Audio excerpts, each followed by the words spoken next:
Welcome to the final video. We made it. This one will be a little bit longer because we've got 88 cards. Luckily, 10 of them are cycles, and most of them are the Mystic Archives, which will mostly be this one's bad, this one's good. Moving on. Up first, we've got Environmental Sciences. Environmental Sciences is two generic mana for a sorcery lesson at common. Search your library for a basic land card, reveal it, put it into your hand, then shuffle. You gain 2 life. This is an okay lesson. Going to your hand instead of battlefield is not my favorite thing. Gaining 2 life is not my favorite thing. It is only 2 generic mana, though. I would probably never look to main deck this just because going to hand sucks. But, you know, if you draw this, if you're looking to splash, here you go. If you're not splashing, though, I don't think you really look for this. So I think this one's probably on the wheel as well. I'm just not picking these lessons, or most of these lessons anyways, all that highly. Next up is Expanded Armor Anatomy. Expanded Anatomy is 3 generic mana for a sorcery lesson at common. Put 2+1/+1 counters on target creature. It gains vigilance until end of turn. This one's fine. This one's fine. 3 generic mana. I'm not locking myself into a color or taking a pick highly that is going to be unplayable because I'm not that color. It's still not an amazing spell, so I think I'm still like 6th through 8th picking this, or maybe even wheeling this. Like, I don't want to spend a real pick on this. It's potentially slightly better than rummaging to grab this than rummage off of a learn, but I'm still not wasting a super high pick on this. 6th through 8th. Up next is Introduction to Annihilation. Introduction to Annihilation is 5 generic mana for a sorcery lesson at common. Exile target non-land permanent. Its controller draws a card. This is removal. This is 5 mana removal. If you're using it for removal, you are giving your opponent a card, but, you know, that's not always the worst thing in the world. If you're removing their 2/2 and you give them a card, that's probably pretty bad. But if you're killing their Mythic Elder Dragon, who cares what card they drew? It's not as good as that dragon anymore. And the fact that you don't have to put this in your deck, you put this in your sideboard, you learn, and you pull it into your hand. It was free. It did not cost a deck slot. This one I like. This one I'll pick pretty highly. The first copy, I don't know if I'll pick more highly, but the first one at least. I'll pick probably 4th through 5th pick. Here is a lesson I finally like. Up next is Introduction to Prophecy. Introduction to Prophecy is 3 generic mana for a sorcery lesson at common. Scry 2, draw a card. It's not awful. Like, again, I don't know that I'm missing not having this lesson. But if I have this lesson, sweet. You know, my learn became pay an extra 3 mana to get a little bit better selection on the card that I draw. That's better than rummaging. I don't know if it's insanely better than rummaging. I don't necessarily know if it's 3 mana better than rummaging. But I think this one's fine. Again, I want this on like the wheel or the 6th through 8th pick. I'm flabbergasted at the people who want to be like 2nd and 3rd picking these lessons. I don't get it. The 6th through 8th pick or the wheel for this lesson, I think. I want learn cards before I want lessons. Here's our mythic lesson. This is the one that's going to be amazing, right? 7 generic mana for a sorcery lesson at mythic. Create a 2/1 white and black inkling creature token with flying, a 3/2 red and white spirit creature token, and a 4/4 blue and red elemental creature token. So we get 9 power. 9 power, 7 toughness for 7 mana. It's not awful.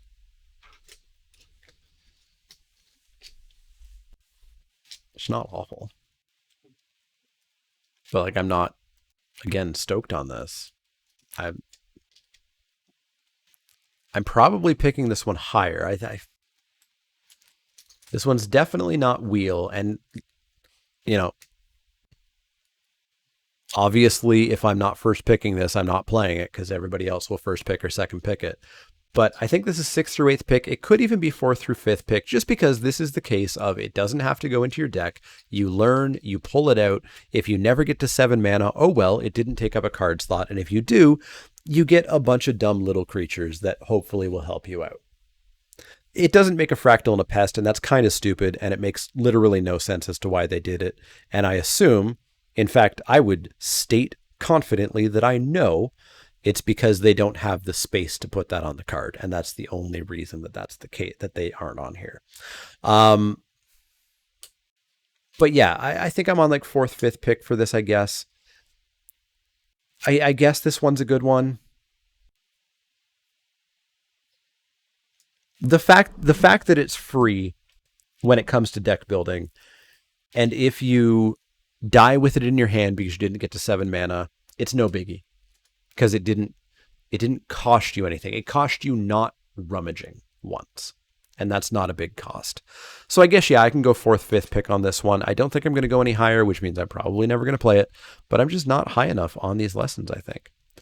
Yeah, so Pest has to have all of that extra text explaining what a pest token is. Right, because only non-creature tokens can be shorthanded to like treasure or food. And a fractal would also require a bunch of extra text on it. That's literally the only reason those two mascots aren't on this card. Yeah, let's go 4th through 5th pick. Our final true colorless card is Wandering Archaic. Wandering Archaic is 5 generic mana for a creature avatar at rare. It's a 4/4. Whenever an opponent casts an instant or sorcery spell, they may pay 2. If they don't, you may copy that spell. You may choose new targets for the copy. This is cool. It's a 5 mana 4/4. I don't know what we call those. I don't know what comes after Hill Giant. I think something comes after Hill Giant. But this is cool. And there's a 2 mana basically attacks on your opponent's spells. You know, there's going to be a lot of situations where like the spell they cast isn't necessarily relevant to you, but I think generally it's going to be pretty relevant to you, or at worst would convince your opponent to not cast that spell. I think this card's fine. It keeps you incredibly open, so I think it's an easy first pick. Like, I think this card's just fine. So, first pick for Wandering Archaic on the front side. The back side is Explore the Vastlands. Explore the Vastlands is 3 generic mana for a sorcery at rare. Each player looks at the top 5 cards of their library, reveals a land card and or an instant or sorcery card from among them, then puts the card they revealed this way into their hand, and the rest on the bottom of their library in a random order. Each player gains 3 life. This card's trash. Don't cast spells for your opponent. Don't cast spells for your opponent. First pick this card, sleeve it up, and never take it out of the sleeve. Never take it out of the sleeve. You are casting Wandering Archaic, and it's a great card. This card doesn't exist. That's all for true colorless. Let's jump on over to artifacts, which obnoxiously are on the other end of the card set order. There we go. Our first artifact is Biblioplex Assistant. Biblioplex Assistant is 4 generic mana for an artifact creature gargoyle at common. It's a 2/1 flyer. When it ETBs, put up to 1 target instant or sorcery from your graveyard on top of your library. 2/1 flyer for 4 is not exactly my favorite thing. Putting things on top of my library is rarely my favorite thing, but at least it is an instant or sorcery. It would be awful if we had to put a land on top of our library or something. So this card's probably fine, but I think you can pick it up pretty late. Probably just on the wheel. I don't think you need to spend a 6th through 8th pick on this one. Up next is Campus Guide, 2 generic mana for an artifact creature golem at common. It's a 2/1. When Campus Guide enters the battlefield, you can search your library for a basic land, reveal it, then shuffle it, and put that card on top. Oh no, it's what I literally just said I hated. This is a piker, so it's not an F. You might need a 2/1 for 2 in your deck. There are situations where you're fine with that land being on top, right? Like, the situations are relatively low. You kept a 2-lander. Your hand requires a 3rd land to work. Sure, you go and get that land, you put it on top, and it's as if you drew it the next turn, because drawing it the next turn would have been awesome. What sucks is that late game, this is just a piker. Because it is a May ability. It's not a May ability, it's an up to 1 ability. That means that late game, this card is absolute garbage. Because you are not willing to put that land on top unless you, for some reason, utterly require that land and you're happy waiting a full turn for it. Otherwise, it's just a piker, and a piker is a terrible top deck if it doesn't do anything else. You need this early. If this always started in my opening hand, awesome. This card is like very, very high pick. As is, I think I dropped this card a fair bit. I think I drop it to like...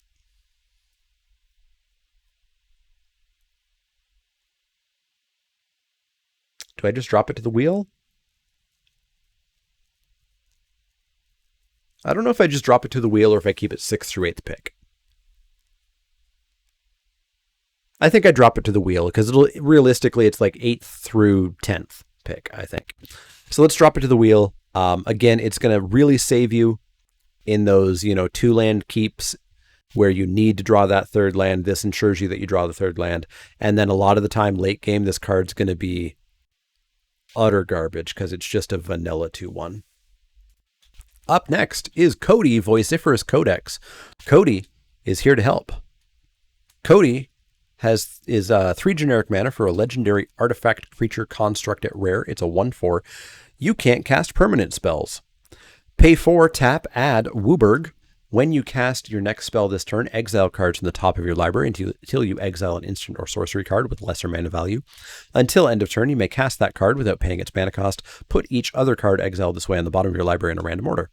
It's awful. It's an F. You can't play this in a deck with many permanent spells. And this is a 1/4 with literally no way to protect itself. It dies to Doomblade. So they kill this. Your deck has no permanents left because you're not playing them. And you lose. This is an F. Don't play it. Up next is Cog Work Archivist. Cog Work Archivist is 6 generic mana for an artifact creature construct at common. It's a 4/5 with reach. Pay 2, tap, put target card from a graveyard on the bottom of its owner's library. This is Epitaph Golem with reach. I was never a big Epitaph Golem fan. I know some people were. I was not. It's big and dumb, and it requires games of Magic that are fun to talk about, but not terribly fun to play. It's a fine card. You can pick it up on the wheel. It's a big old creature. If you are a deck that's going to go really late, congrats. You never mill out. And you always draw exactly what card you want at the end of the game. If you need a spider, here you go. But I'm putting this in the wheel. Up next is Excavated Wall. Excavated Wall is 1 generic mana for an 0/4 defender. Pay 1, tap, mill a card. No. Like, 0/4 defender, maybe you need that. You can side it in, I guess. But paying 1 to mill yourself. Like, obviously the point here is to enable Lorehold, but what if instead I cast my spells to get them into the graveyard? Yeah, I'm not in for Excavated Wall. Pick this up on the wheel, keep it in the sideboard. If you find out you're against aggro or something, jam them in or such. Up next is Letter of Acceptance. Remember, this set is not Harry Potter. Okay? Wizard schools are a broad range of genre stuff. This isn't Harry Potter. Letter of Acceptance is 3 generic mana for an artifact at common. Tap to add 1. The letter is an owl. Yup. Tap to add 1 mana of any color. Pay 2, tap. Sacrifice Letter of Acceptance. Draw a card. It's Manolith. It's Manolith, Mind Stone, yada, yada, yada, yada, yada, yada, yada. Yeah, wizard schools are a broad category. This is literally Harry Potter. I want to break into WotC and steal all of their documents because I want to see that I am correct, that they absolutely had a Harry Potter secret lair planned. There's no way they didn't have a Harry Potter secret lair planned. Yeah, this is a Manolith, Mind Stone, yada yada. If you're splashing, here you go. If you're ramping, here you go. When you no longer need that splash, when you no longer need that ramp, draw yourself a card. This is a fine card. You can pick them up relatively late-ish, kind of like 6th through 8th pick. Perhaps even on the wheel. Perhaps.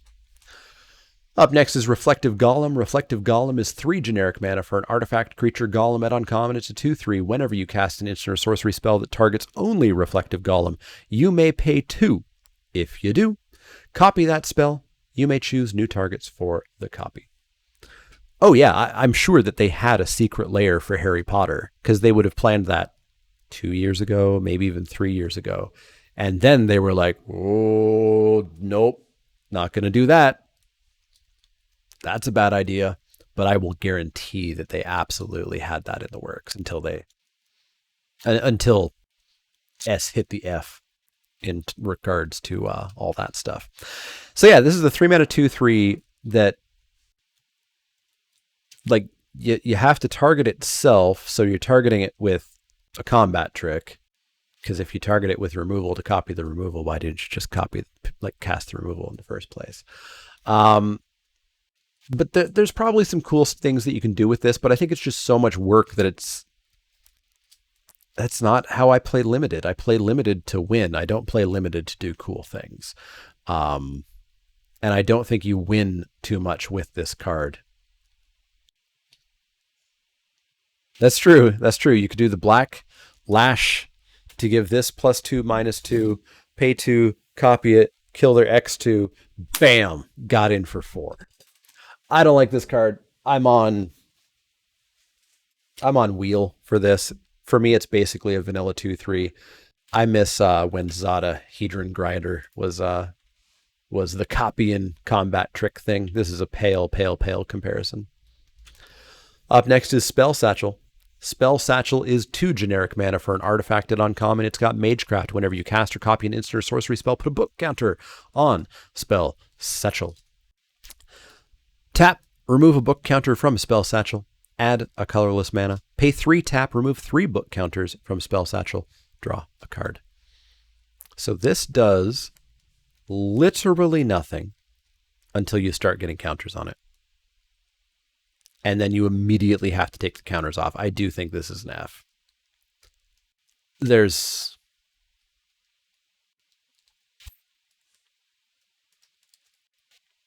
It's so much work for you to perhaps draw a card. No. This costs a card in your deck. This is an F. Up next is Strixhaven Stadium. Not Quidditch, not Harry Potter, not Quidditch. Strixhaven Stadium is 3 generic mana for an artifact at rare. Tap to add a colorless. Put a point counter on Strixhaven Stadium. Whenever a creature deals combat damage to you, remove a point counter from Strixhaven Stadium. Whenever a creature you control deals combat damage to an opponent, put a counter on Strixhaven Stadium. Then, if it has 10 or more point counters, remove them all, and that player loses the game. This card's pretty bad. I love alternate win conditions. This card's pretty bad. So you have to deal a bunch of damage to your opponent in order to successfully satisfy the win condition of dealing a bunch of damage to them and them dying. You can tap it to add a counter, so you do only have to hit them 5 times over 5 turns. I'll try this at some point, but I don't think it's very good. I bet if you are hitting your opponent, or if you're somehow never getting hit and putting a counter on this every turn for 10 turns, what if instead you played Magic? You hit your opponent? Because that's over 10 turns, assuming you always have this in your opening hand to play it on turn 3. You know, if you build your deck around this, what happens when this card is like your 37th card? So yeah, I'm pretty off on this. I'll play it at some point for a laugh, but I think this is realistically enough. Yeah, that's true. You do still have to hit your opponent for the win for the secondary trigger. So you can't just tap it 10 times. You have to tap it and still hit them. Up next is Team Pennant. Team Pennant is 1 generic mana for an artifact equipment at uncommon. Equipped creature has +1/+1 and has vigilance and trample. Equip creature token for 1, equip for 3. If you're token heavy, this is probably pretty good. We've seen what pants do. If you're not token heavy, this is probably pretty bad. I'm never paying 3 mana and feeling happy for this. If I'm paying 1 mana, heck yeah. So I think the first question is going to be just how token heavy is this format? Yes, I know a lot of things say token. I haven't honestly done a deep dive on anything other than the fractals, and the fractals are what we know aren't really that plentiful.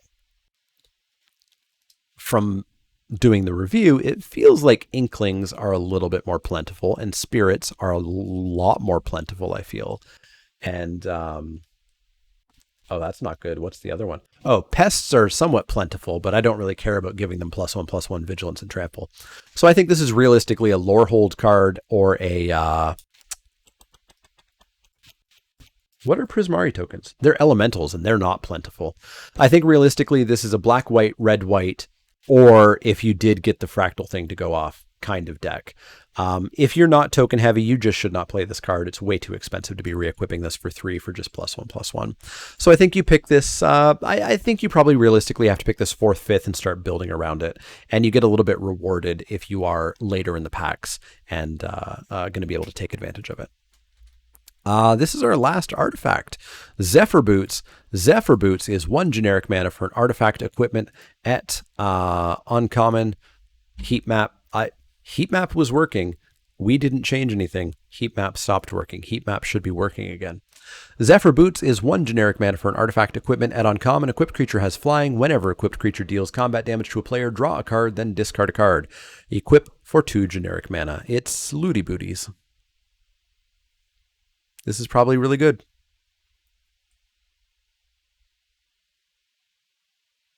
Two mana for a kite sail.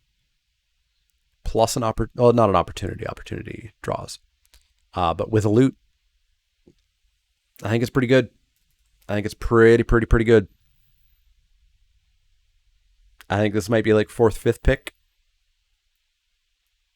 If people sleep on this, I'm going to be very happy. I'm going to pick this pretty highly to start. I'm on 4th, 5th pick. Looting is very, very, very good. Flying is very, very, very good. Being able to just laugh at your opponent's removal because, oh no, they killed my flying looter. Well, look at this. I have another flying looter. It's going to be pretty good. 4th, 5th pick for Zephyr Boots. On to the lands. Up first, we have Access Tunnel. Access Tunnel is a land at uncommon. Tap it to add a colorless. Pay 3, tap it. Target creature with power 3 or less can't be blocked this turn. Access Tunnel, Rogue's Passage, Suspicious Bookcase, which wasn't a land, I know, don't yell at me. These are all fine. This one is less fine because target creature with power 3 or less can't be blocked is less good than target creature can't be blocked. It is also a colorless land, which is not that big of a deal. 1 colorless land in your 2-color deck doesn't really hurt you that much. But I don't know that I want this just to get through a very tiny creature. So I'm going to put this like on the wheel and then probably play it in most decks, but I'm not going out of my way to get it and I'm not missing it if I don't have it. Up next is Archway Commons. Archway Commons is a land at common. Archway Commons enters the battlefield tapped. When Archway Commons enters the battlefield, sacrifice it unless you pay 1. Tap, add 1 mana of any color. Not only is this set not Harry Potter, it's definitely not Ravnica. Okay? Anyways, Transguild Promenade is fine if you're splashing. If you're splashing for 1 card, here you go. Otherwise, the tempo loss because this enters tapped and because you have to pay for it, which means you can't even play it on turn 1. You have to play it on turn 2, and you have to take your turn 2 off. It's a pretty big hit to your tempo. So wheel this card, and if you do find that you're splashing, here you go.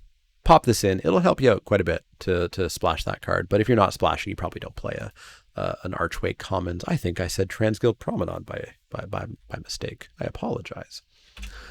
Up next is the Biblioplex. The Biblioplex is a land at rare. Tap to add a colorless. Pay 2 tap. Look at the top card of your library. If it's an instant or sorcery card, you may reveal it and put it into your hand. If you don't put the card into your hand, you may put it into your graveyard. Activate only if you have exactly 0 or 7 cards in hand. So it's Library of Alexandria, kind of, sort of. So you pay 2, you look at the top, insert a sorcery into my hand. If I don't put it into my hand, regardless of what it is, I can put it into the graveyard. That's pretty good. I think this is like a Library of Alexandria for really poor people, yeah. I think this is like 6th through 8th. I don't want to spend a super high pick on this because, again, this is going to be a colorless land for a pretty significant portion of the game. You're never going to be activating this because you have 7 cards in your hand. But you absolutely have 0 cards in your hand. It's limited. Our game plan in limited is always 100% of the time. I don't care what archetype you're playing. If you're playing limited, you are emptying your hand. That is your plan. Best case scenario, you have emptied your hand. And now you can try to start getting some instants and sorceries or something, or getting lands off the top and stuff like that. So I think this is like 6th through 8th. There's a chance it's even 4th through 5th. The only reason I don't want to go too high on it is because it does do nothing other than tap for a colorless mana until you do get Hellbent. But I think this is pretty good. Up next is our first Snarl. We've got Frostboil Snarl, Full Fury Calm Snarl, Necroblossom Snarl, Shine Shadow Snarl, and Vine Glimmer Snarl. These are all rare lands. As they enter the battlefield, you can reveal a not necessarily a basic, but a forest or an island, or a basic, I'm going to say basic, yell at me, of the colors that it taps for. If you don't reveal one of those, it enters tapped. So it's just a tapped land. But if you do reveal one, then it comes in untapped. These are all fine. These are not high picks. These are like 6th through 8th or even on the wheel. If you're playing these 2 colors, cool, you want these lands. If you're not, you don't want these lands. If you're splashing, you probably want one of these lands. You know how dual lands work. They're very low picks. We have Hall of Oracles up next. Hall of Oracles are a land at rare. Tap to add a colorless. Pay 1 tap, add 1 mana of any color. Filtering is not great. That is a desperate way to be fixing your mana with a filter land. Because this costs 2 mana. Remember, you have to pay 1 mana and you have to tap this land. You're tapping 2 lands, which could have tapped for 2 mana in order to get 1 mana. Or tap to put a +1/+1 counter on target creature. Activate only as a sorcery and only if you've cast an instant or sorcery spell this turn. So it's kind of got a magecraft on it. I don't think I like this. Colorless land is not doing anything for me. It's not a big deal, but it hurts. Filter lands hurt. I don't want filter lands. And then Magecraft, I can put a counter on something at sorcery speed. I think I wheel this and probably just don't play it. Maybe if I'm Magecraft heavy, like black-white Magecraft counter deck, maybe it's got a spot, but I'm going to try wheeling this and not spending a really high pick on it. Up next are the campuses. Each school has a campus. We've got Lorehold Campus, Prismari Campus, Quandrix Campus, Silverquill Campus, and Witherbloom Campus. Oh, that's not going to work at all. Uh-oh. The campuses are common lands that come into play tapped. They tap for the color of their school, and you can pay 4, tap, and scry 1. I love these. Love these. These are great. Tap land that has a mana sink that lets me scry? Hell yeah. Hell yeah. These are great cards. Again, I'm not going to pick them ludicrously highly. You know, I'm looking like 6th through 8th pick for most of these, I think. Obviously, if we're later into the packs, I know kind of what I'm looking for. I'm looking for a splash land specifically. I'll pick these up a little bit more. Remember, you are playing 2-color decks with a lot of multicolored cards, so your mana does need to be a little bit better than usual. So don't try to wheel these on the regular. But yeah, pick these up like 4th, 5th, 6th, 8th, depending on where you are in the pack and what you're looking for. How will I flood it if my lands let me scry? I don't know. We'll have to find some new emotes probably, I guess. But yeah, I like the campuses quite a bit. The campuses are way better than the rare lands, by the way. The campuses are great. And that is all of our lands. And now we have an issue. Because I downloaded Scryfall cards, which don't fit in the way that I have set up my screen. So now, YouTubers, you're going to get some sort of live look into me fixing these up. Hey, look, it's Alpine Watchdog. So if I do this, and then I do this, and then I squish it a bit more, and then I do this, and then I do this,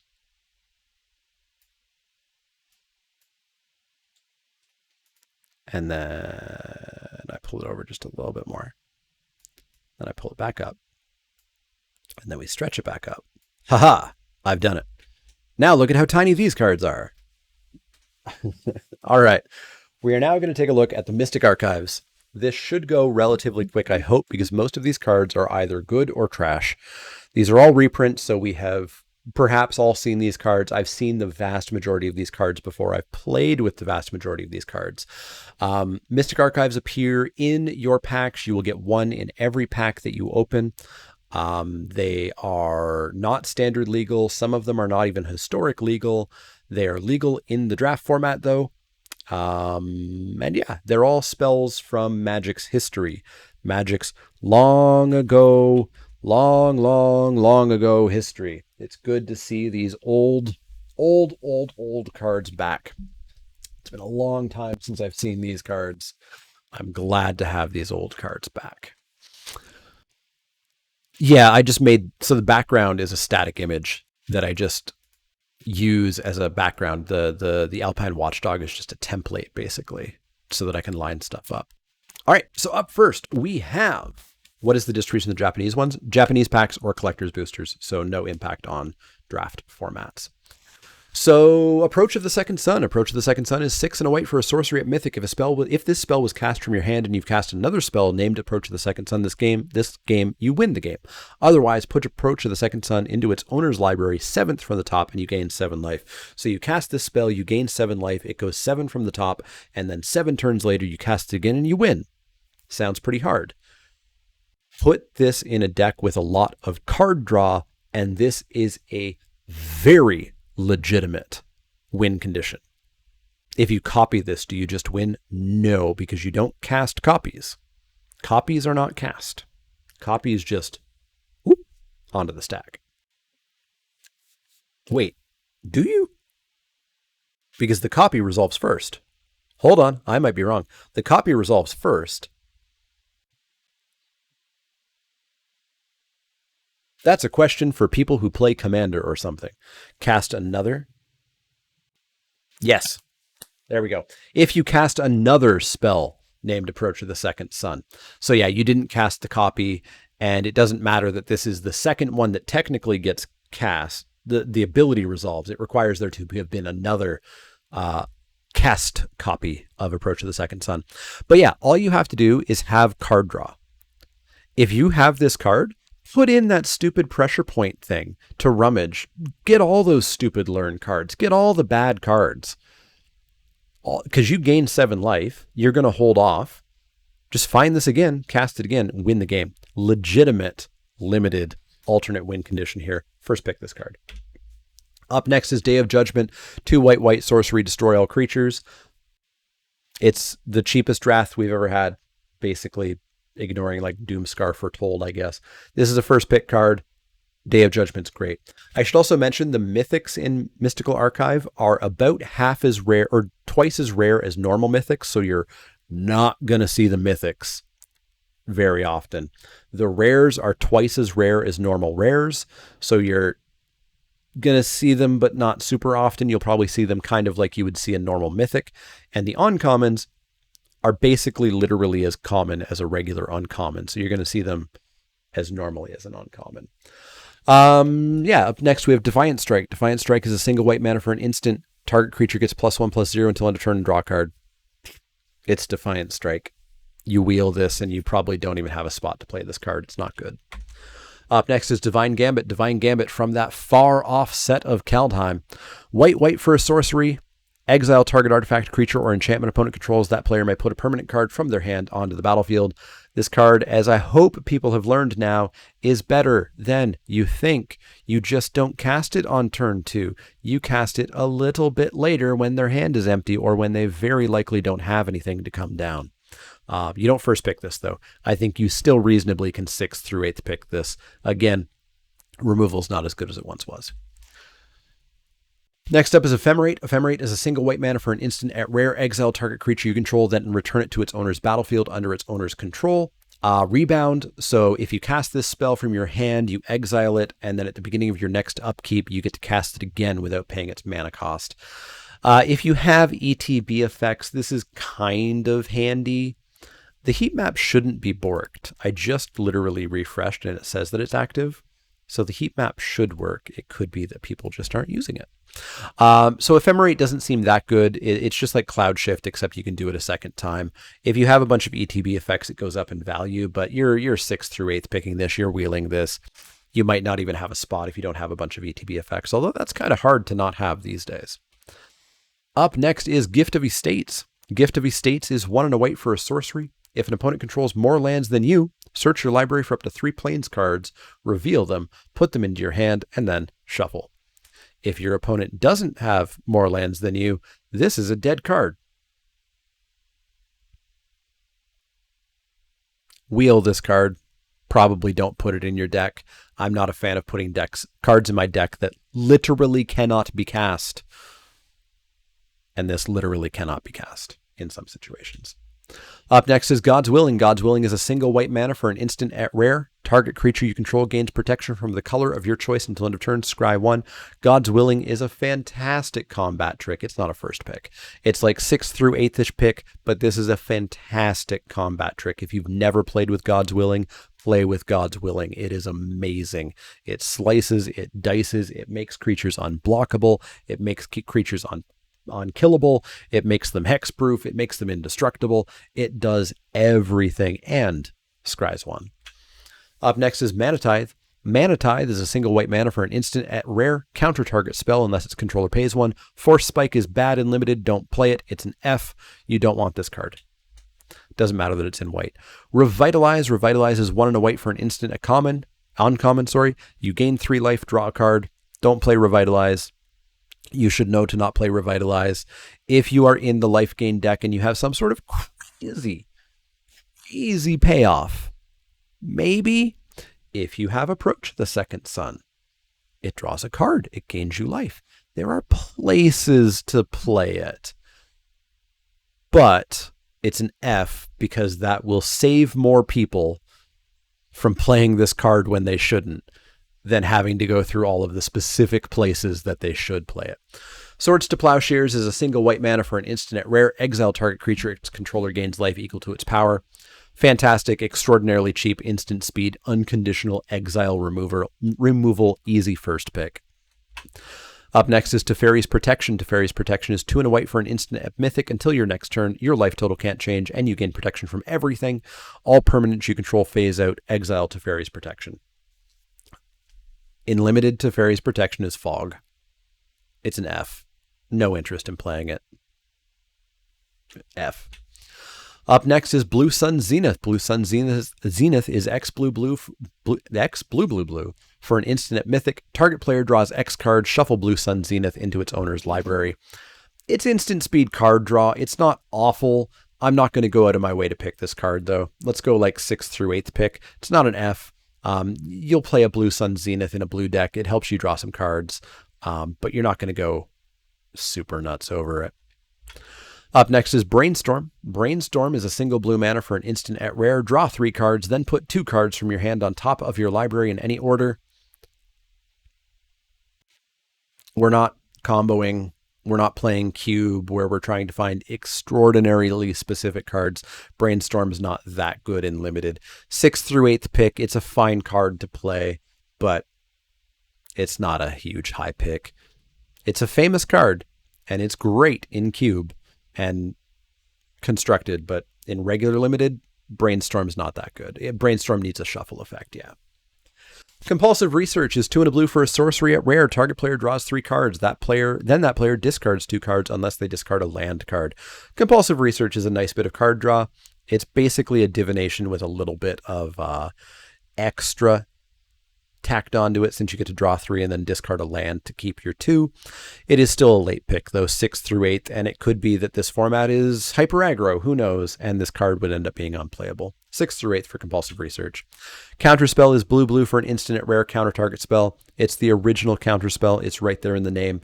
It's not that good.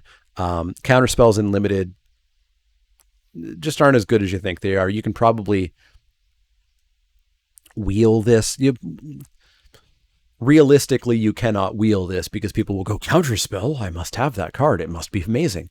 But I've had counters. I've had spells countered before.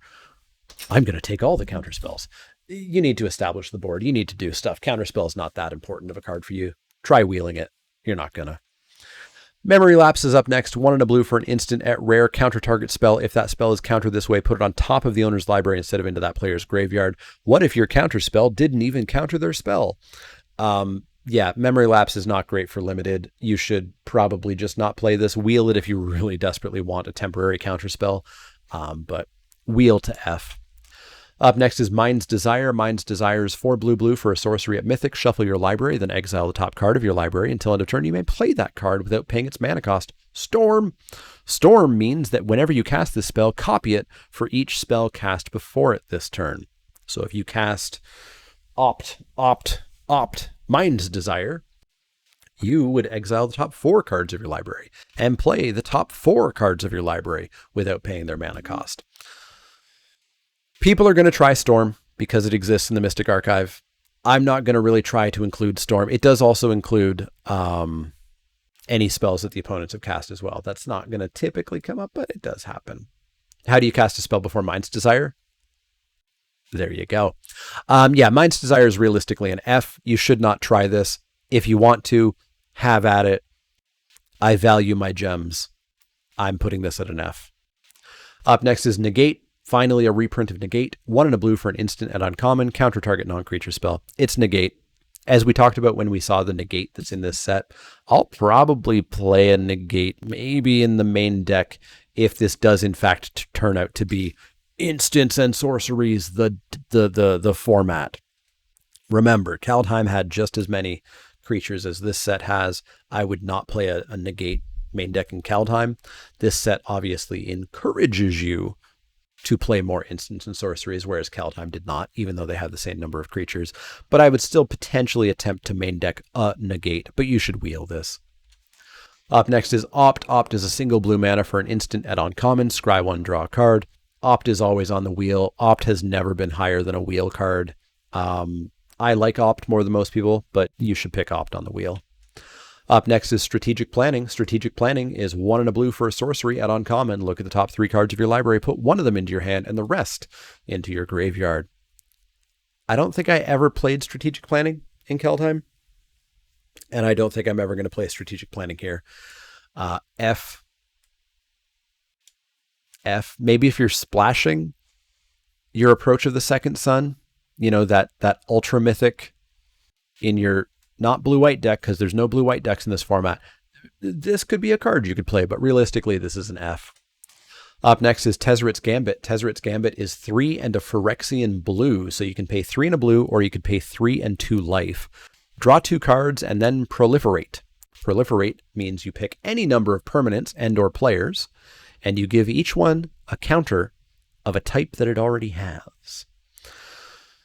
4 mana sorcery speed, or potentially 3 mana 2 life sorcery speed, draw 2 cards, and then proliferate. I mean, if this is a divination friendly format, I would probably play Tezzeret's Gambit as a divination. And then if you can proliferate, perhaps you're in Quandrix or something. Cool. That's a nice little bonus. But realistically, this is much more on the 6th through 8th through wheel pick. Up next is Time Warp. Time Warp is 3 blue for a sorcery at Mythic. Target player takes an extra turn. After this one, target player would generally be you. I don't like this card. I don't like extra turn cards. Like, if it's Time Walk and it costs me 2 mana, sure. But 5 mana is going to be most of your turn. Which means unless you're attacking, like really profitably, and the extra turn gets you another really profitable second attack, Time Warps and extra turn effects tend to just be like, play an extra land. Like, they tend to be a very expensive explore. So I'm not really sold on Time Warp. I'm going to pick it way too low because everybody else will first pick it. So I may as well give it an F, because if I give it anything lower than like a 4th pick, I'm never seeing it. Realistically, it's like a 4th pick. There are ways that you can set it up that it can do some stuff. Up next is Whirlwind Denial. Whirlwind Denial is 2 and a blue for an instant at uncommon. For each spell and ability your opponents control, counter it unless its controller pays 4. Whirlwind Denial was not good in its set. It's not going to be good in this set. Wheel it, but probably don't look to play it. Conditional counter spells are no good. And if the format is in any way late game or grindy, they are even worse. On to black, we've got Agonizing Remorse. Agonizing Remorse is 1 and a black for a sorcery at uncommon. Target opponent reveals their hand. You choose a non-land card from it or a card from their graveyard. Exile that card. You lose 1 life. No, I don't like duresses. This doesn't do anything to me. This makes me lose a life. Wheel this, throw it in your sideboard. Don't really play it. Up next is Crux of Fate, with art by other people. Crux of Fate is 3 black for a sorcery at Mythic. Choose 1. Destroy all dragon creatures. Nope. You're not doing that, probably. Or destroy all non-dragon creatures. You're playing this as a damnation. A 5 mana damnation. But yeah, this is a board wipe that doesn't cost too much. It's going to kill basically every single thing in this format. There's only 5 Mythic Elder Dragons. You're probably not going to be playing against them. First pick, very good card. Up next is Dark Ritual, single black mana for an instant at rare. Add 3 black mana. Literal F. This card is awful. It's absolute trash. It does not do anything for you that you in any way, shape, or form want. This is not worth a card in your deck. It is an F. There are 63 cards in the archive. Or additional counters. Counters? Oh, you mean counter spells. Yeah. There's also a lot of extra removal, too. Yeah, Dark Ritual makes you think of all the things that you could do, but it does not do anything for you. Demonic Tutor is up next. Oh no, who's hitting that F button? This is a good tutor. 1 and a black for a sorcery at Mythic. Search your library for a card, put that card into your hand, shuffle. 2 mana. Into my hand. The reason I don't like tutors is because tutors are typically like 5 mana, 7 mana. Put it on top of your library. Go and get an enchantment that starts with the letter W. This is any card from your deck into your hand for 2 mana. The issue I have with tutors is typically you want to go get your best card. And your best card and your second best card typically has a gulf. So if you draw your best card and you're spending a gigantic amount of mana to draw your second best card, that sucks. But if you're paying 2 mana to draw your second best card, that's totally fine. Demonic Tutor is great. You first pick this easily. Up next is Doomblade. Doomblade is 1 and a black for an instant at rare. Destroy target non-black creature. It's Doomblade. We've talked about dying to Doomblade before. Doomblade is fantastic. Easy first pick card here for Doomblade. Yes, it doesn't destroy non-black creatures. That's not that big of an issue. You wouldn't even side this out, really. First pick, easy. Nice, efficient removal. Up next is Duress. Duress is a single black mana for a sorcery at uncommon. Target opponent reveals their hand. You choose a non-creature, non-land card from it. That player discards that card. Duress is not really a limited card. It's not a main deck card. You wheel this, you pick it very late, you put it in your sideboard. If you see something you cannot beat, you side it in and play it. Up next is Eliminate. Eliminate is Elimigrate-ish. 1 and a black for an instant at uncommon. Destroy target creature or planeswalker with mana value 3 or less. You have to kill small things sometimes, and it's way better to spend 2 mana rather than to spend like 6 mana or whatever the lesson card was, the Exodus one. Or was that a learn card? I think that was a learn card, wasn't it? Yeah, this is a fine card. It's not a first pick because it does only kill little things, but it's like a 4th, 5th. I've even picked this 2nd, 3rd before. It's a fine card. You'll pick it up. You'll always play it. Up next is Inquisition of Kozlak. Inquisition of Kozlak is a single black mana for a sorcery at rare. Target player reveals their hand. You choose a non-land card from it with mana value 3 or less. That player discards that card. What if your Duress only got rid of piddly things? Well, if you're not playing the Duress, you wouldn't play the Inquisition of Kozlak either. This is an F. You can throw it into your sideboard if you pick it up very late, and if you see a very low CMC thing that you can't beat and somehow your opponent hasn't cast it yet, I guess. But yeah, you're not playing Inquisition of Kozlak. Up next is Sign in Blood. Sign in Blood is black for a sorcery at rare. Target player draws 2 cards and loses 2 life. Sign in Blood's great. It might not look great, but it is great. It's like probably a 6th through 8th. I don't think I'm ever 4th through 5th picking it. You have to remember with this card that you can target your opponent to make them lose 2 life and die. You can target your opponent late in the game when they have 1 card in their library and make them die just a little bit earlier. And of course, you can target yourself to draw 2 cards and lose 2 life. There's versatility in this card that you might not realize at first blush. It's a very solid card, 6th through 8th pick though. Up next is Tainted Pack. Bomb. Tainted Pack is 1 and a black for an instant at Mythic. Exile the top card of your library. You may put that card into your hand unless it has the same name as another card exiled this way. Repeat this process until you put a card into your hand or you exile 2 cards with the same name, whichever comes first. Essentially, this is roll the dice until you draw Swamp, and then get nothing for your 2 mana because you exiled Swamp. This card's bad. It's an F. Don't play this card. This is a combo card for Constructed. You don't play this in Limited. Up next is Tendrils of Agony. Tendrils of Agony is 2 black for a sorcery at rare. Target player loses 2 life and you gain 2 life. Storm.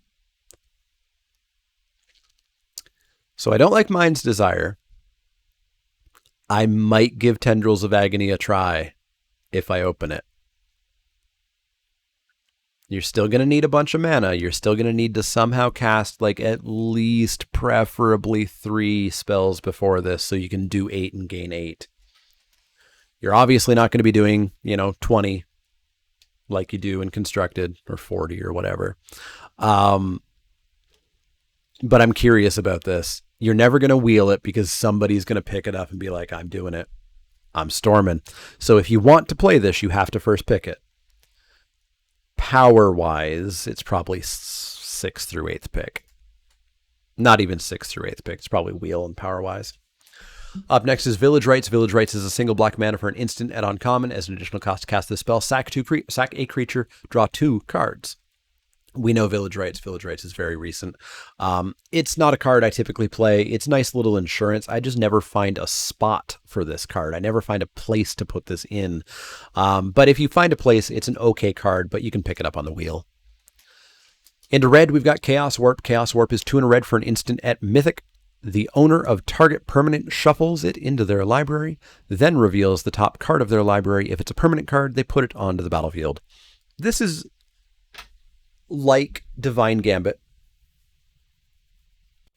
They have something that's very scary. You can't deal with it. You kill it, and you hope they don't find something better. The downside is Divine Gambit, when you know their hand is empty or you know they have nothing left, is definitely removal. This never has that definite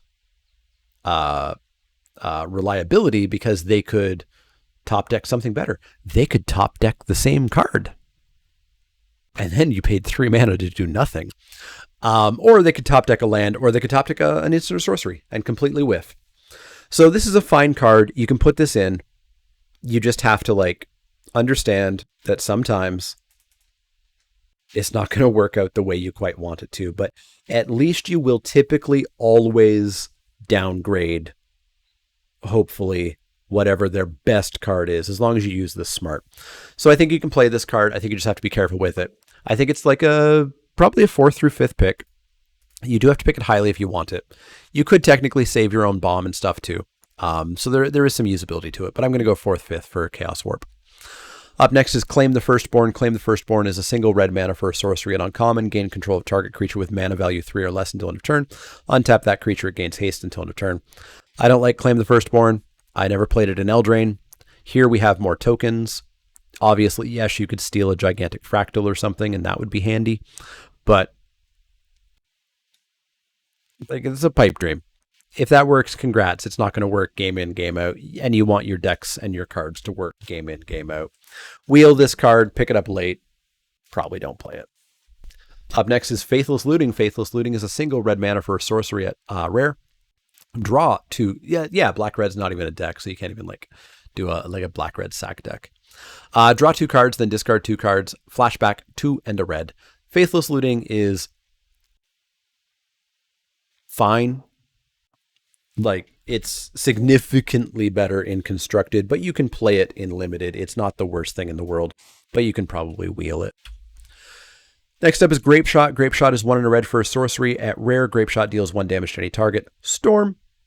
Yeah, this is like Tendrils of Agony, but worse because it's only dealing 1 damage, whereas at least Tendrils does 2. This can kill a creature, but if you're storming off to kill a creature, you're in trouble. Yeah, Grape Shot is not something that I really want to be playing. If you want to play with it, you have to first pick it because somebody's going to pick it 2nd or 3rd or 4th. But I don't think you're storming off quite as well with this as you are with Tendrils of Agony. I think if you want to try the storm thing, get yourself some Tendrils. The heat map thing, you just click on the screen. Increasing Vengeance. Increasing Vengeance is red for an instant at Mythic. Copy target instant or sorcery spell you control. Oh, nope, Cardboard Live took over again. Now the heat map thing should work by clicking on the screen. I don't know why Cardboard Live takes over like that. Copy target instant or sorcery spell you control. If this spell was cast from a graveyard, copy that spell twice instead. You may choose new targets for the copies. Flashback 3 red.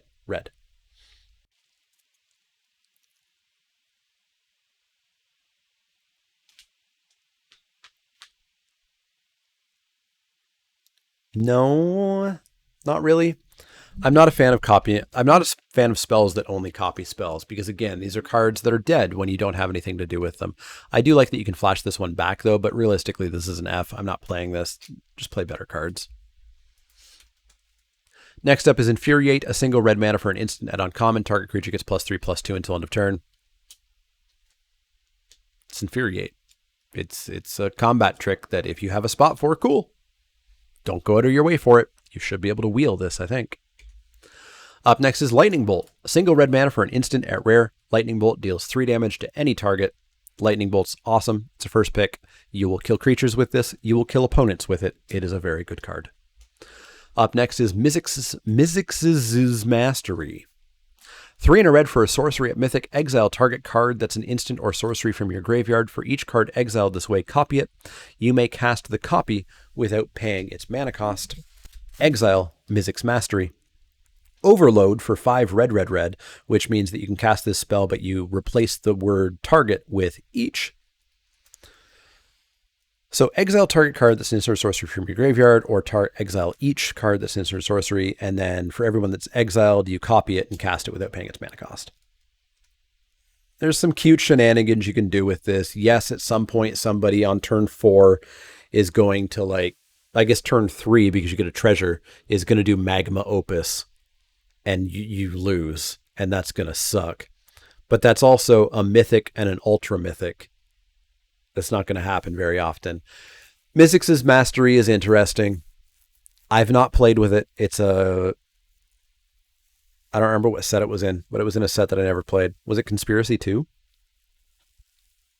Or was it one of the Commander decks? It was in some deck that I never played. So I don't actually know how good it is in Limited. My instinct is that it was Commander 2015. Okay, I've never played with it, yeah. My instinct in Limited is that it's not that good. So I'm going to... I guess what I'll do is I'll first pick it and try it to find out so that I can have played with it in Limited. But realistically, I think it's probably just not that great. I can imagine in Commander that it's amazing. I can imagine in Cube it's probably amazing. Up next is Shock, a single red mana for an instant at uncommon. Shock deals 2 damage to any target. It's Shock. It's fine. You'll 6th through 8th pick it, maybe even wheel it. Don't spend a super high pick on Shock. Next up is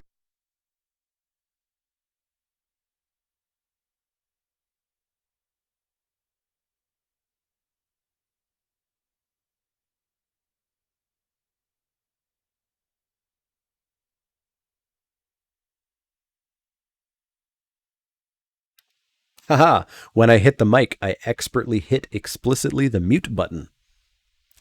Anyways, Stone Rain is the best land destruction that we've ever had, and it's still very bad. It's an F. Is the sound still gone? The sound should not still be gone.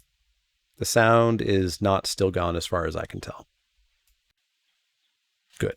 Thrill of Possibility is up next. 1 and a red for an instant at uncommon. As an additional cost to cast this spell, discard a card, draw 2 cards. It's Thrill of Possibility. It's fine. Instant speed made Tormenting Voice an okay card. You're not going to pick this highly. You can wheel this with no real trouble at all. Up next is Urza's Rage. Urza's Rage is 2 and a red for an instant at rare. Kicker 8 red. This spell can't be countered.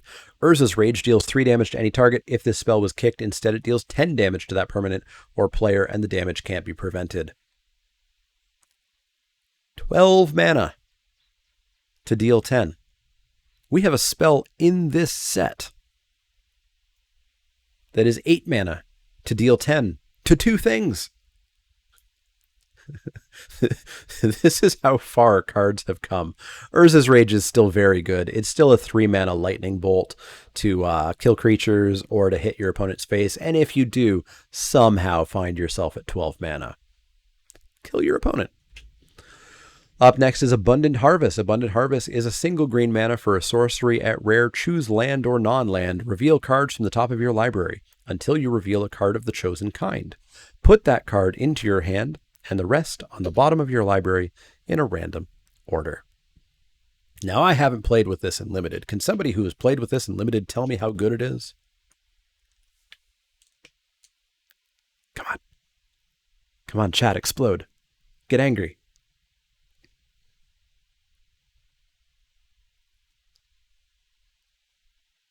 There we go. Somebody got it. Nobody's played with this in Limited. This is from Modern Horizons 2. This is a new card. Nobody has ever played with this card. Yeah, this is basically Adventurous Impulse. The upside is it can't miss because you say land and you just go until you hit a land. You say non-land and you go until you hit a non-land. It'll never miss. It's still not very good. It's still not very good at all. It's still Adventurous Impulse. It's weird card draw in green, sort of. It's fine. You can wheel this, and if you find a spot, here you go. I assume you're not ever wheeling this, as people probably want their hands on a card that won't exist for, I was going to say months, but Modern Horizons probably comes out, who knows, next week. I think it actually comes out in like 5 weeks or something. Up next is Adventurous Impulse. Adventurous Impulse is a single green mana for a sorcery at uncommon. Look at the top 3 cards of your library. You may reveal a creature or land card from among them and put it into your hand. Put the rest onto the bottom of your library in any order. Yeah, Adventurous Impulse. We literally just talked about it. Wheel this. I typically never really found a spot for Adventurous Impulse. I occasionally had a deck where I was just like, ugh, I'll put it in. I need a card, I guess, and this is a card. But otherwise, you're not going out of your way to play this card. Wheel it. Don't don't try to find a spot for this. Up next is Channel. Channel is green for a sorcery at Mythic until end of turn. Anytime you could activate a mana ability, you may pay 1 life. If you do, add Colourless. This is where Channel Fireball comes from. Because if you have a mountain and a forest, you tap your mountain, or you tap your forest, you play Channel, and then you pay 19 life, tap your mountain, and you deal 19 damage to your opponent on turn 3. Turn 1 if you're playing Vintage with Moxes and Lotuses and stuff. Channel is an F. Channel is absolute garbage. You have to have green to cast it. And then, yes, you have up to your life -1. Because if you pay all of your life, you die. But you don't have the colored mana that 99.99999% of your spells require. So yes, you might ramp out like one thing on turn 3, maybe, and pay a bunch of life for it. And your opponent still might just Doomblade it, kill it, do whatever. Channel's a bad card. It's a trap card. This is a card that new players will look at. They'll think of all the amazing things that you could do. The issue is the amazing things are extraordinarily rare in like a normal limited set. Even in Cube, Channel is typically kind of a trap card. Don't draft Channel. Up next is Cultivate. Cultivate is 2 and a green for a sorcery at uncommon. Search your library for up to 2 basic land cards, reveal those cards, put one of those onto the battlefield tapped and the other into your hand, then shuffle. We played with Cultivate not too long ago. It's fine. If you're looking to splash, here you go. Here's a decent little way to splash. If you're not splashing, it ramps you. I guess in this format, we're looking to ramp a little bit later than usual, so ramping on 3 is probably fine. You could pick this card 6th through 8th, probably. Maybe you could wheel. But yeah, don't spend a super high pick on this. Up next is Harmonize. Harmonize is 2 green for a sorcery at rare. Draw 3 cards. That's right. 1 more mana than Divination to draw 3 cards in green. It's a fine card. Green's always pretty happy to have itself a Harmonize. I would put this like, this will be format dependent. If the format's slow enough and divination friendly, then Harmonize might be a 2nd, 3rd, maybe 4th pick. If this format's a little bit too fast, Harmonize might be closer to like a 6th through 8th or even a wheel or unplayable if it's too fast. Up next is Krosan Grip. Krosan Grip is 2 and a green for an instant at rare. It's got split second, which means that nothing can be cast after this spell until it finishes resolving. So there is no countering it. There is no resolving it. There is no responding to it. This is the spell that is going to resolve. Destroy target artifact or enchantment. We've looked at the whole set. There's not that many artifacts. They're almost all pretty bad. There's not that many enchantments. They're pretty good, but there's only like 3 of them. Wheel this, last pick this. Do not main deck it. Sideboard it in that rare chance that you need it. Up next is Natural Order. Natural Order is 2 green for a sorcery at Mythic. As an additional cost to cast this spell, sacrifice a green creature. Search your library for a green creature, put it on the battlefield, and then shuffle.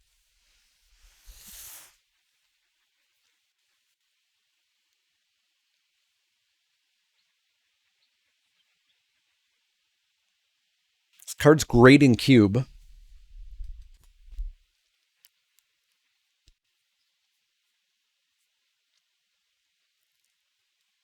And probably pretty fine in this set. You need to have bombs, you need to have bookworms, you need to have things that you know are going to be in your deck for you to go and get. Like if you go get a bookworm on turn 4, that's amazing. If you go get your Mythic Dragon, that's amazing. The trick is, if you don't have much in the way of extreme value, Natural Order's a bad card. It's 4 mana, it's a card to do like a minor upgrade to a creature. And that's not super worth it. I think you still first pick this on the off chance that you do find yourself the bookworm or the other stuff that you need, the big green stuff. But you readily don't play this if you miss on having stuff to go and get. Because like a tutor, if you have one bookworm and then everything else is like middling to low green, and you draw your bookworm and then you have a natural order, So be very careful with this. This is probably a trap card, but it's a trap card that actually does have some upside if you build properly, if you draft properly. Know when to not play this. Up next is Primal Command. Primal Command, so somebody was mentioning how commands seem to be for Arena. Commands are very old. This is one of the original commands. Primal Command is 3 green for a sorcery at Mythic. Choose 2. Target player gains 7 life. Put target non-creature permanent on top of its owner's library. Sure. Target player shuffles their graveyard into their library. Hey, look, we got rid of their creature that we put on top. Search your library for a creature card, reveal it, put it in your hand, and then shuffle. Primal Command is not an amazing command. It's not Cryptic Command. That's for dang sure. But it's an okay command. Again, 5 mana. It's sort of 5 mana removal if you're lucky. Or I guess as long as you're not unlucky, because you bounce something to the top of their library and then shuffle their library. And then as long as whatever you put in... Oh, it says non-creature? Oh, it says non-creature permanent. Never mind. Shows how much I play Commander or Cube. Yeah, this card's actually not that good at all. This is why I never played in Cube when I did play Cube, Yeah, this card's probably just not that good. I totally thought that was a creature that you could return, because that would make sense in green, right? Yeah, this card's not good. Wheel this card, probably don't play it. Up next is Regrowth. Regrowth is 1 and a green for a sorcery at rare. Return target card from your graveyard to your hand. It's not instant speed. Remember, I really prefer these to be instant speed, but it is only 2 mana, which means you probably have mana left over to play whatever you redraw. Regrowth is pretty good. 4th, 5th pick, I think.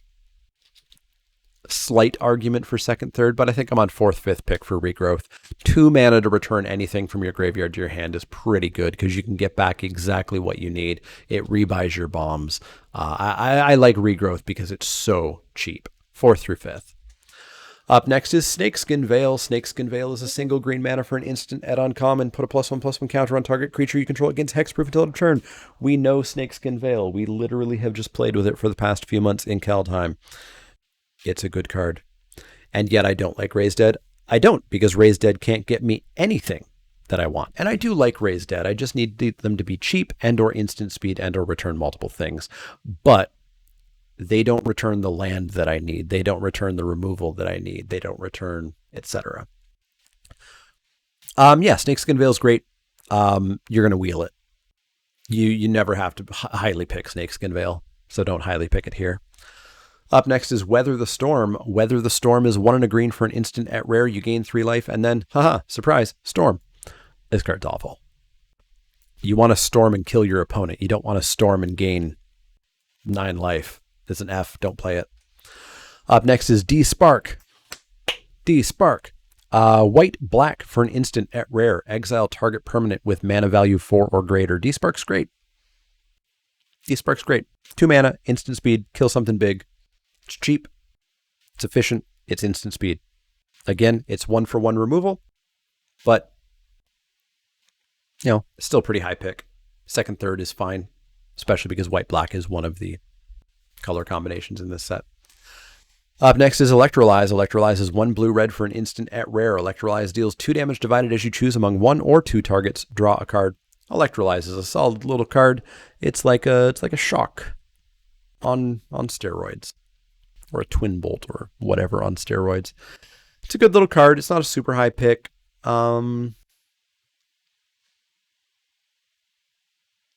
Realistically, it's probably 4th, 5th. It does hit face. Draw a card's pretty handy. Blue-red is going to want everything about this card. So let's go 4th, 5th for Electrolyze. I always like Electrolyze. Up next is Growth Spiral. Growth Spiral is green-blue for an instant at rare. Draw a card. You put a land card from your hand onto the battlefield. Never liked Growth Spiral Unlimited. Yeah, sure, it was a constructed all-star. It's not a limited all-star. Wheel this And, you know, Quandrix wants the lands, but wheel this and see if you find a spot. Growth Spiral's nowhere near as good as Limited. Our second last card of the 338 cards we've looked at today is Lightning Helix. Lightning Helix is red-white for an instant at rare. Lightning Helix deals 3 damage to any target, and you gain 3 life. Lightning Helix is fantastic. 2 mana for a 6-point life swing. Can hit face as well as creatures. Great card. First pick. Our final card is Putrefy. 1 black-green for an instant at rare. Destroy target artifact or creature. It can't be regenerated. 3 mana. Instant speed. Kill anything you want. It's efficient. It's instant speed. It's the removal that I like. The removal that I still don't super plan on over-emphasizing in my deck based on my Kaldheim experience towards the end, based on Limited, the way it's been going with modern creatures just being so powerful and ETBing. And, you know, these days you kill their bomb and the next card they play is still pretty dang bomby because rares and uncommons are so nuts lately that I'm kind of off 1-to-1 removal as being massively vital for your deck, but you still require it, and you still require efficient instant speed versions, and that makes this a first pick still. We did it. YouTube, thank you very much for hanging out. Please like, share, subscribe, all that stuff. These set review videos just aren't doing good anymore, unfortunately. I think there's just a lot of them out there, but if you like, share, subscribe, that would help discoverability. Thanks for watching.